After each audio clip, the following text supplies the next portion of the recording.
말씀으로 여는 하루. 안녕하세요. 말씀으로 여는 하루의 이미경 집사입니다.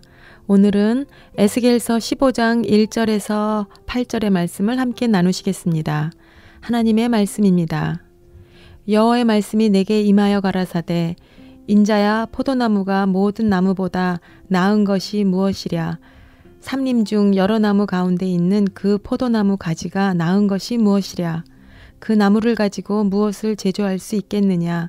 그것으로 무슨 그릇을 걸 못을 만들 수 있겠느냐. 불에 던질 화목이 될 뿐이라.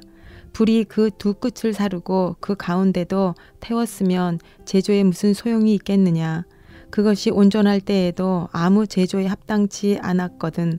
하물며 불에 살라지고 탄 후에 어찌 제조에 합당하겠느냐. 그러므로 주 여호와가 내게 말하노라. 내가 숲을 가운데 포도나무를 불에 던질 화목이 되게 한 것 같이 내가 예루살렘 거민도 그같이 할지라. 내가 그들을 대적한즉 그들이 그 불에서 나와도 불이 그들을 사르리니 내가 그들을 대적할 때에 너희가 나를 여호와인 줄 알리라. 내가 그 땅을 황무케 하리니 이는 그들이 범법함이니라. 나 주 여호와의 말이니라 하시니라. 이 세상에 존재하는 모든 것은 그 존재의 의미가 반드시 있다고 믿습니다. 왜냐하면 이 세상은 창조주 하나님께서 만드신 세상이기 때문입니다. 또한 하나님은 완전하시고 전지전능하시기 때문에 우연히 만들거나 실수로 창조하신 것이 하나도 없기 때문입니다. 오늘 본문을 묵상하며 정체성에 대해 생각하게 됩니다. 본문에서 하나님께서는 포도나무에 대해 에스겔 선지자에게 물으십니다. 저도 한 번쯤 포도나무의 가치나 포도나무 존재에 대해서 생각해 보려 합니다. 예수님께서는 요한복음 15장에서 포도나무의 비유를 통해 예수님과 우리와의 관계를 말씀하셨습니다. 포도나무에서 얻을 수 있는 가장 좋은 것에 대해 생각하기 전에 포도나무의 특징을 생각하게 됩니다. 포도나무는 일단 굵고 길게 쑥쑥 자라나는 그런 나무는 분명 아닙니다. 게다가 그냥 놔두면 똑바로 위로 자라는 것이 아니라 삐뚤삐뚤 꾸불하게 자라나는 그런 나무입니다. 그래서 캘리포니아 와이너리에 가서 보면 포도나무에 지탱할 수 있는 버팀목 같은 것으로 포도나무와 묶어 있는 것을 쉽게 발견하게 됩니다. 그리고 위로 자라기보다는 옆으로 자랍니다. 잘 관리되고 있는 포도나무들을 보면 마치 함께 어우러져 어깨동무를 한 것 같은 모습으로 열지어 심겨져 있습니다. 물론 특별한 목적인 와인을 만드는 그런 목적으로 효과적으로 재배하기 위해서 그렇게 아마 심겨졌나 봅니다. 그러니 포도나무에서 얻을 수 있는 가장 큰 유익은 역시 포도라는 열매임에 틀림없습니다. 포도나무를 제목으로 집을 짓는다든가 아니면 다른 기타 목재용으로 사용하게 되는 것은 들어본 적이 없습니다. 분명 하나님께서 포도나무를 만드시면서 열매에 가장 큰 목적을 두신 것 같습니다. 저는 오늘 2절의 말씀을 묵상하다가 제 자신을 향해 다시 질문을 던져봅니다. 인자야 포도나무가 모든 나무보다 나은 것이 무엇이랴. 살림 중 여러 나무 가운데 있는 그 포도나무 가지가 나은 것이 무엇이랴. 이 말씀에 포도나무 대신에 나 이름을 넣어서 생각해 봅니다. 인자야 이미경이 모든 사람보다 나은 것이 무엇이랴. 세상에 수많은 사람들 가운데서 이미경이 나은 것이 무엇이랴. 우리는 항상 상대평가의 기준에 익숙합니다. 그러다 보니 누군가와 나 자신을 비교해서 생각하려니 나 자신에 대해서 별로 잘난 것이 없기 때문에 막막하고 마땅히 내놓을 만한 것이 아무것도 없습니다. 그런데 성령님께서 제게 팁을 주십니다. 하나님이 만드셨으니 하나님의 기준으로 하나님 앞에서의 절대평가로 제 자신에 대해 생각해 보라고 하십니다. 지금까지 하나님께서 나에게 특별히 베푸신 은혜를 생각하며 하나님께서는 나라는 사람을 통해 무엇을 기대하고 계시는가 하고 생각의 자락을 잡으니 조금씩 마음에 담기는 것이 있습니다. 스스로 몇 가지 질문을 통해 하나님 앞에 나 자신에 대해서 생각해 보려 합니다. 첫째, 내가 가장 지속적으로 실증내지 않고 좋아하는 것이 무엇인가? 둘째, 나는 어떨 때 가슴이 뛰고 열정이 있는가? 셋째, 나의 삶에 가장 아프고 어려웠던 시절이 무엇이었나?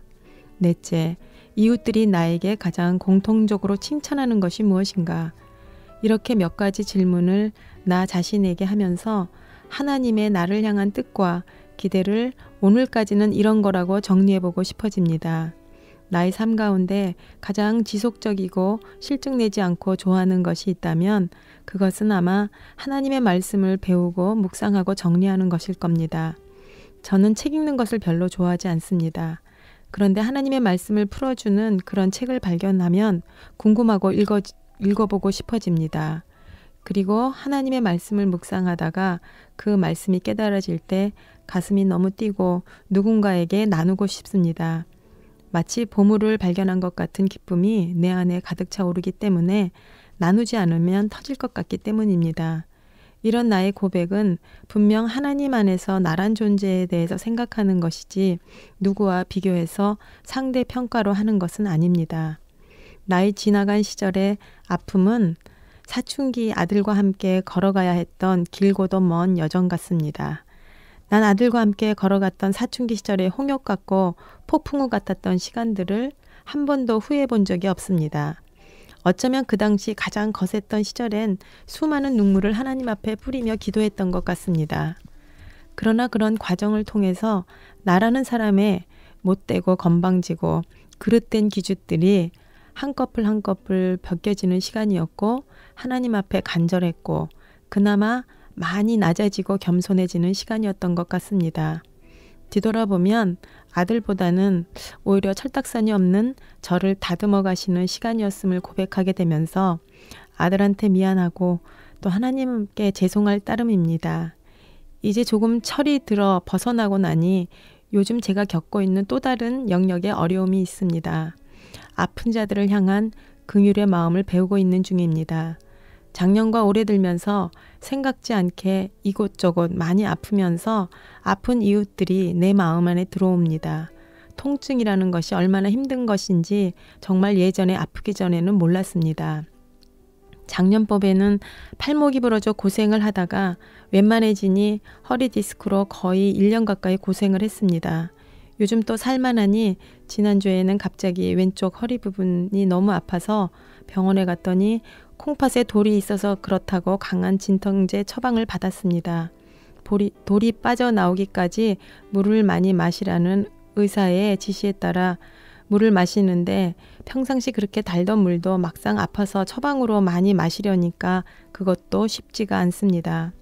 아파본 사람만이 아픈 사람의 마음을 헤아리게 됨을 요즘 톡톡히 배우고 있는 중입니다. 그리고 마지막으로 주변 이웃이 나에게 칭찬하는 것이 무엇일까? 함께 말씀을 나누면 쉽게 이해가 되고 귀에 잘 들어온다고 합니다. 쉽게 이해가 되는 이유는 아마 제가 우리 아이들이 어릴 적에 아이들의 눈높이로 말씀을 풀어서 나눴던 것이 큰 도움이 된 것 같습니다.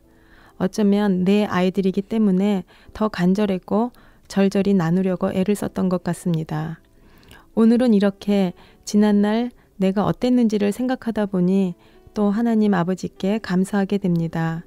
나같이 교만하고 고집세고 못된 사람을 이런저런 모양으로 만지시고 다듬은 것이 얼마나 감사한지 모릅니다.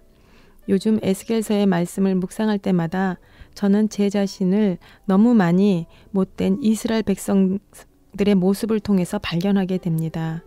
우상 숭배하고 하나님의 말씀에 귀 막고 눈 감은 저 이스라엘 백성들, 하나님께서 그들의 조상들을 어떻게 건지셔서 하나님의 백성이 되게 하셨는데 저렇게 못되게 구는가.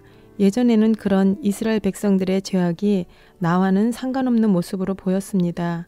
그런데 요즘은 그 뻔뻔하고 목이 곧은 이스라엘 백성의 모습 속에서 자꾸 나의 모습을 발견하게 됩니다.